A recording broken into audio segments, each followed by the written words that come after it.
Bonsoir, Jean-Philippe Plot. Bonsoir, Serge Bouchard. Vous écoutez l'émission C'est fou et au programme ce soir et la semaine prochaine, l'authenticité. Oui, et je sens que vous allez nous dire que l'authenticité se portait mieux au temps des mammouths laineux. Est-ce que je me trompe? L'authenticité se portait mieux au temps des mammouths laineux. Ici, Radio-Canada. Première, c'est reparti.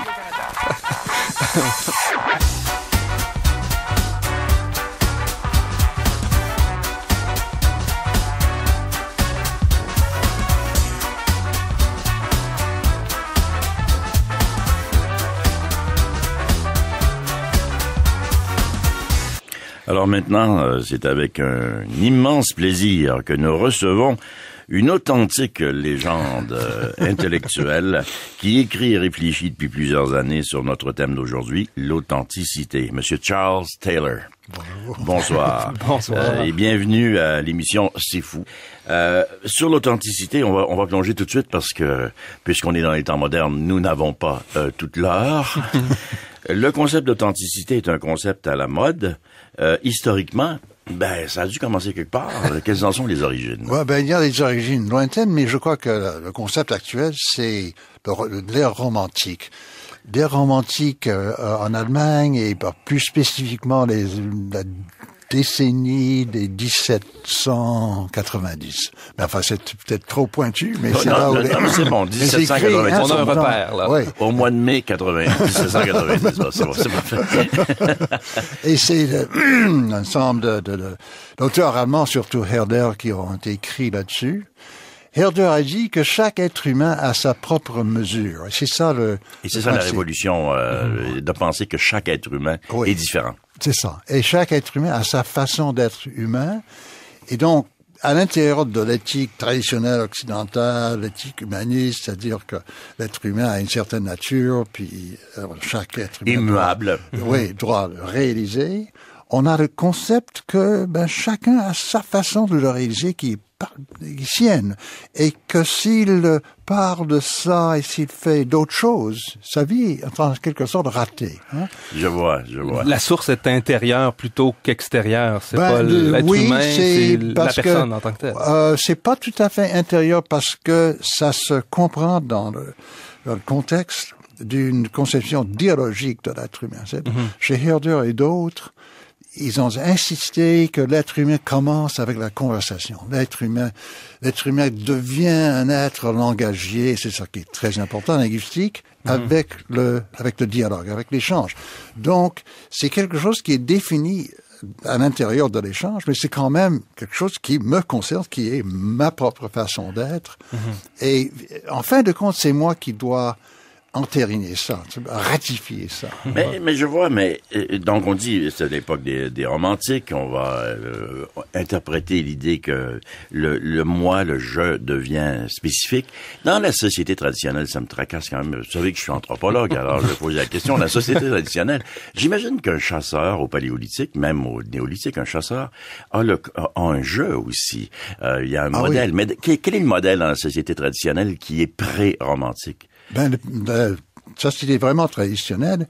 C'est des modèles différents pour différentes classes, pour différents groupes. Si je suis chasseur dans une tribu néolithique, je suis mâle, disons, pardon, parce que c'est les femmes qui viennent chercher les bêtes par la suite pour... Oui. Mais, alors, je suis mâle jeune, je suis dans une certaine classe d'âge, et ça me donne des normes. Enfin, il y a le cas de référence qui sont déjà là. Mais c'est exactement le cas de référence de tous mes collègues. C'est pas le cas de référence de tous les membres de la société, parce qu'il y a les femmes et les vieux, etc.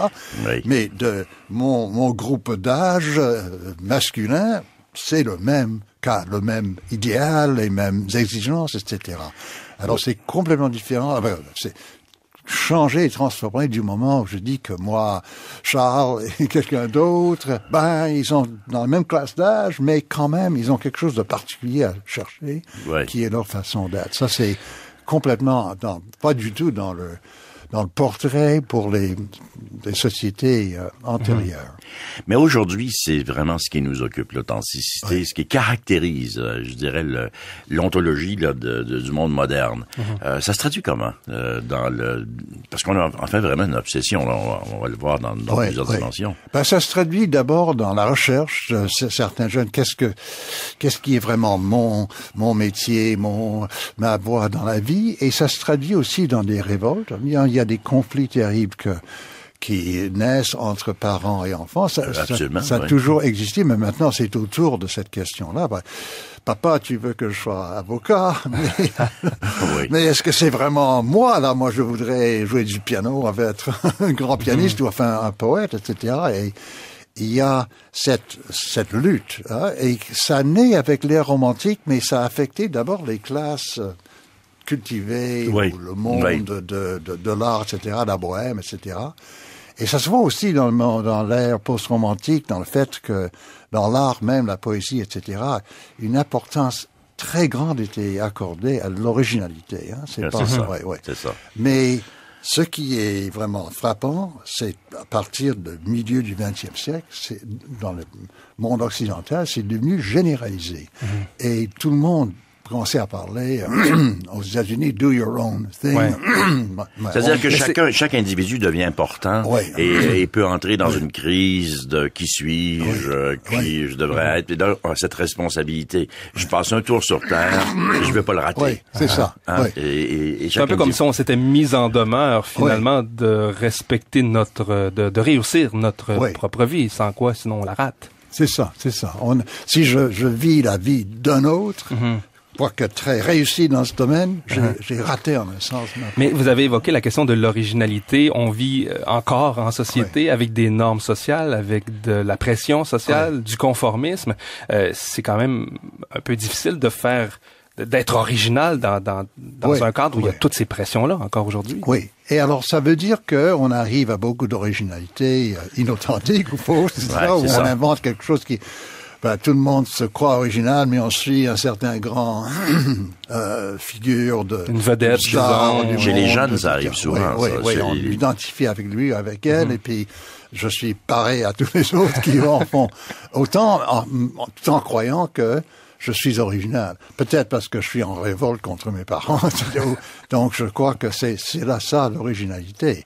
Mais n'importe quelle éthique peut être vécue de façon profonde, en quelque sorte juste ou de façon très superficielle.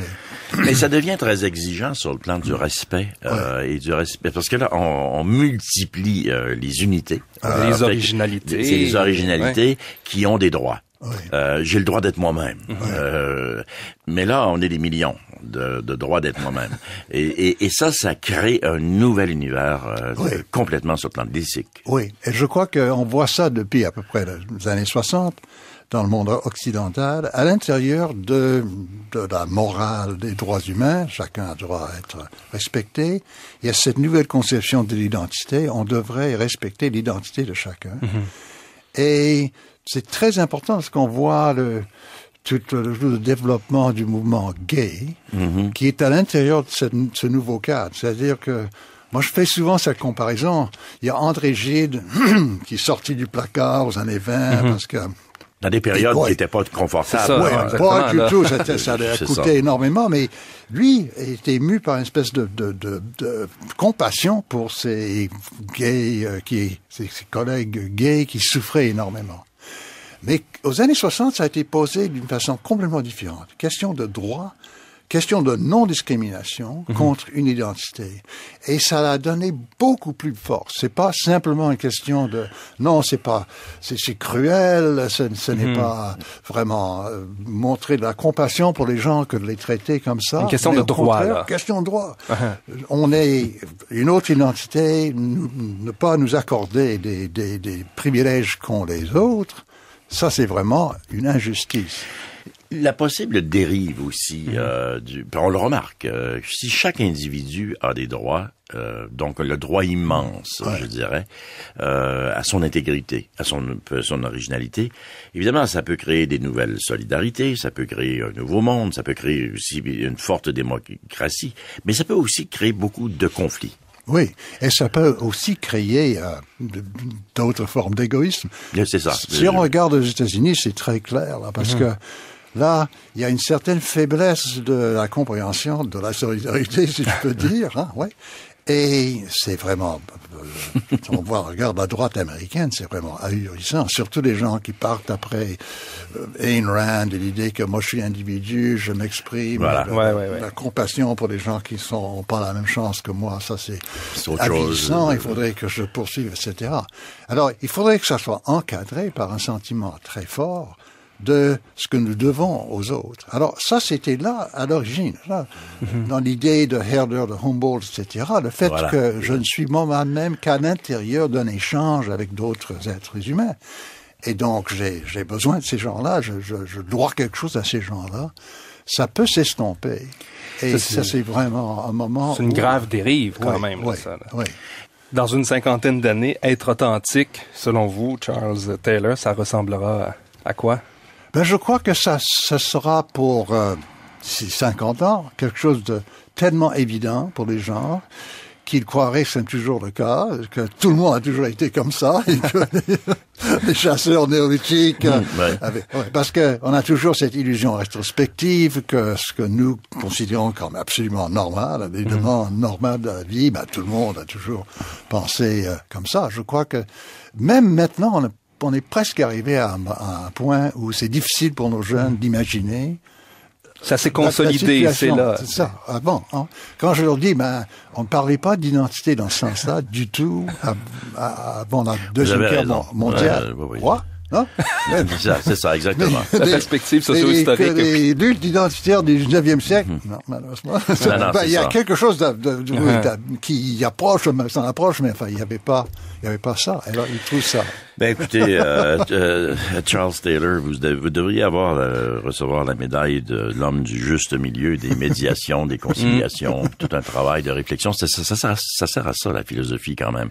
Ouais. Merci. Merci beaucoup. Merci d'être venu, Charles Taylor.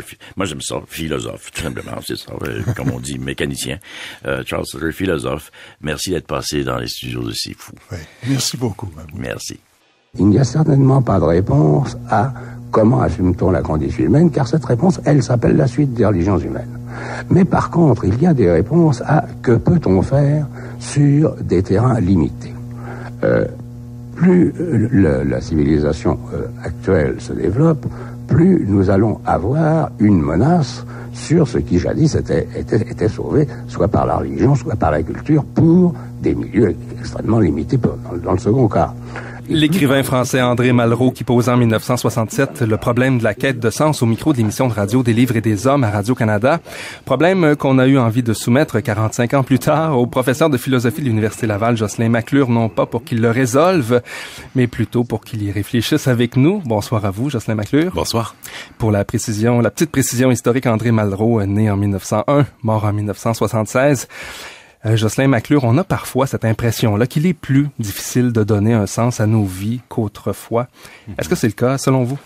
C'est possiblement le cas, ouais. Puis il faut bien préciser la réponse. C'est pas plus difficile de vivre aujourd'hui, clairement pas, sur le plan de la qualité de vie, mais sur la quête de sens me semble particulièrement compliquée dans ce qu'on peut appeler la modernité avancée. On est dans des sociétés qui valorisent le principe que les philosophes appellent de l'autonomie morale. Donc c'est cette idée que chaque individu devrait, par lui-même, au fond, élaborer ce qu'est sa conception d'une vie qui est bonne, qui est remplie de sens, qu'est-ce que l'épanouissement. Tout ça, on devrait tous trouver notre propre réponse. Puis c'est ce qu'on encourage. Donc, il ne faut pas s'étonner que dans de telles sociétés, qu'il y ait toute une pluralité, que les individus arrivent à des réponses différentes sur ce que sont les grandes finalités de la vie humaine. Donc ça rend les choses, cette quête assez difficile.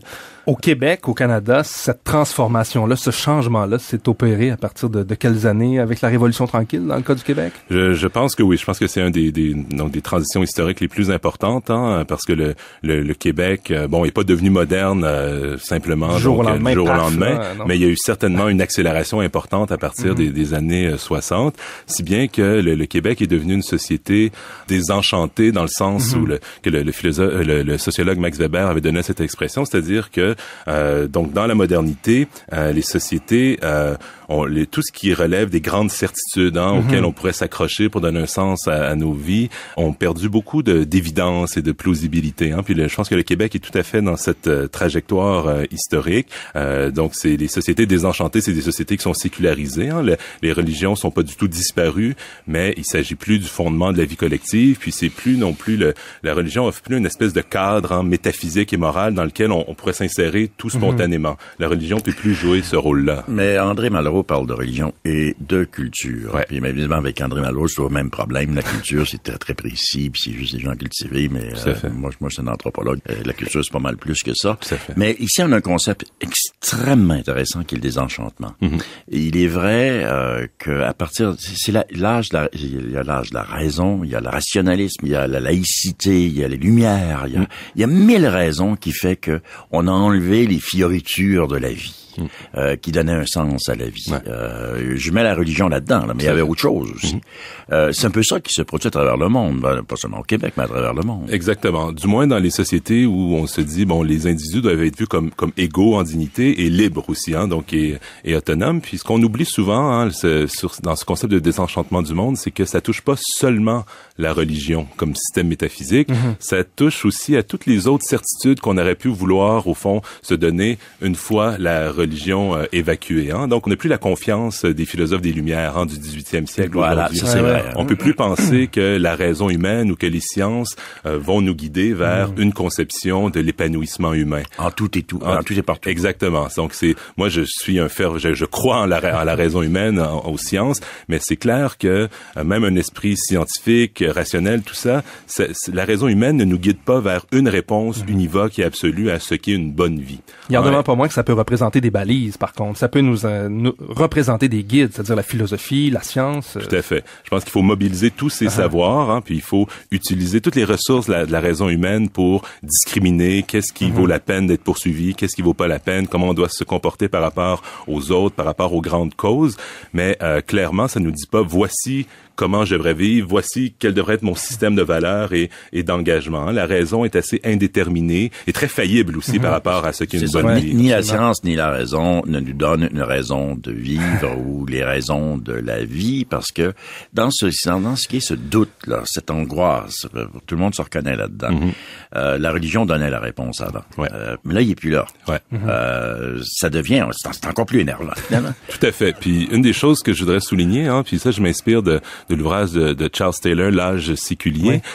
Pour lui, en fait, ce qui caractérise notre condition, disons, moderne, contemporaine, c'est que même pour les croyants, parce que c'est pas vrai que la religion est disparue, plusieurs continuent à croire, la religion, la spiritualité se recompose, mais même pour, disons, la plupart des croyants, ce moment de doute et d'angoisse persiste, parce que on voit que, j'adhère à une certaine doctrine, mais je vois qu'il y a plein d'autres conceptions du monde, conceptions du bien, dans la société qui sont là. Est-ce que mon saut dans la foi, est-ce qu'il est vraiment justifié? C'est difficile aussi de croire aujourd'hui, sauf pour le plus fanatique, le plus enthousiaste. Le croyant, me semble-t-il, dans plusieurs, en tout cas, voit la foi aussi comme une sorte de quête et d'une interrogation permanente qui va pas calmer tous les doutes qu'on peut avoir sur le sens de la vie. Donc, je trouve que les croyants et les non-croyants partagent, au fond, cette condition qui est façonnée par le phénomène de désenchantement. Une question difficile pour le philosophe que vous êtes, Jocelyn McClure. Est-ce que... Mais on va vous donner $1 million si vous répondez. Est-ce qu'on pourrait imaginer une société dans laquelle la quête de sens ne serait pas tellement importante? Moi, je pense que cette quête là, et je pense qu'elle est intrinsèque à la nature humaine. Je mobilise pas le concept de la nature humaine très souvent, mais dans ce cas-ci, on vous le permet là. Donc, par exemple, dans certains de mes cours, j'enseigne les philosophes grecs de l'Antiquité, puis clairement, pour Socrate, Platon, Aristote, chaque être humain cherchait à se réaliser, à s'épanouir, à trouver le bonheur, puis que c'était ça la finalité, disons, de l'existence humaine pour les Grecs de l'Antiquité. Je pense que c'est le cas aujourd'hui, puis particulièrement dans ce contexte de modernité où on investit beaucoup dans l'autonomie individuelle. Donc, à mon sens, c'est intrinsèque à l'être humain. Sur les croyants et les non-croyants, mais enfin sur le doute et le besoin d'être rassuré. Je vais penser, je vous le soumets comme problème, vous pouvez le commenter. Ma mère a vécu 94 ans sur Terre. Elle a été athée pendant 94 ans, puis elle haïssait le bon Dieu, puis les prêtres, puis tout ça, puis elle nous l'a donc dit. Au moment de mourir, je me souviens de sa dernière parole, elle a dit « Dieu, venez me chercher ». Ça résume notre condition humaine beaucoup. Ouais, c'est certain que je pense que au dernier chapitre de notre vie, donc on va chercher un sens, on va jeter un regard rétrospectif aussi sur le parcours, puis on va souhaiter très ardemment que tout ça n'ait pas été vain. Hein? Je veux dire, ça me semble assez naturel. Je pense pas que qu'on doive nécessairement rendu à ce stade sauter dans la foi puis se dire bon là finalement je vois enfin c'est la le moment lumière. de le faire. Là, ouais, c'est ça. Donc ça c'est une possibilité, je pense, parmi d'autres. Mais je pense que ce qui compte le plus, c'est de se dire donc j'ai contribué à quelque chose, je me suis engagé envers d'autres personnes, envers des causes, puis tout ça a fait que ma vie a eu un sens, que j'ai apporté quelque chose à l'histoire humaine, à mes proches, ainsi de suite. Donc je pense que là c'est clair qu'on va vouloir essayer de conclure ce grand récit qui est notre vie, puis d'une façon qui est remplie de sens. Dans le dernier numéro de la revue L'Inconvénient, et ça rejoint un peu, en fait, ça touche le sujet dont on parlait à l'instant, Alain Roy a publié un texte qui s'intitule « Le dilemme des incroyants », dans lequel il suggère la création d'une religion pour les athées. Est-ce que ce serait pas là, justement, une certaine forme de solution? Oui, la création d'une religion pour les athées. On n'a pas besoin, à la fin de notre vie, de balancer dans la croyance traditionnelle, mais on l'a tout au long de notre vie. Ouais, donc plusieurs sont tentés par cette voie. Je pense à l'auteur Alain de Botton aussi, qui a écrit un livre qui s'appelle La religion pour les athées. Puis il s'agit de recréer donc des différents rituels, puis un système de croyance qui serait l'équivalent séculier d'une religion. Je pense que certains ont besoin de ça. Puis je sais que des associations humanistes en offrent quelque chose d'à peu près aussi structuré. Mais je pense que c'est une petite minorité qui ont besoin d'avoir quelque chose d'équivalent, mais d'un point de vue séculier. C'est pas paradoxal à la base? Ce qu'il y a de commun entre cette réponse-là puis la réponse religieuse, c'est que c'est comme si on avait besoin d'une vision totalisante du monde, qu'elle soit séculière ou religieuse. On a besoin d'un système de pensée parfaitement cohérent qui va nous donner une réponse au grand mystère de la vie, puis aussi un ensemble de pratiques qui va un peu rythmer notre vie. Donc c'est comme s'il y a un besoin métaphysique là qui est répondu d'une façon ou de l'autre. Mais je pense qu'on est plusieurs à avoir des besoins métaphysiques, mais qui sont pas aussi de la même nature. En fait, où on peut se satisfaire de réponses plus modestes, où on va avoir des valeurs, on va s'engager, on va avoir aussi des rituels, mais tout ça est moins structuré, puis plus aussi bricolé au fur et à mesure qu'on évolue dans notre vie. Donc, je pense qu'on a besoin de sens, on a besoin de rituels, mais je pense pas que ça a besoin de prendre la forme d'une totalisante, c'est ça. Jocelyn McClure, professeur à la faculté de philosophie de l'Université Laval, merci beaucoup d'avoir pris le temps de venir nous voir ici en studio. On n'a pas trouvé le sens de la vie, mais on y a réfléchi et c'était pas mal intéressant. Ben oui, puis vu qu'on n'a pas trouvé, on va être obligé de vous réinviter. Ça va faire plaisir. Merci à vous. Merci à vous. Au revoir.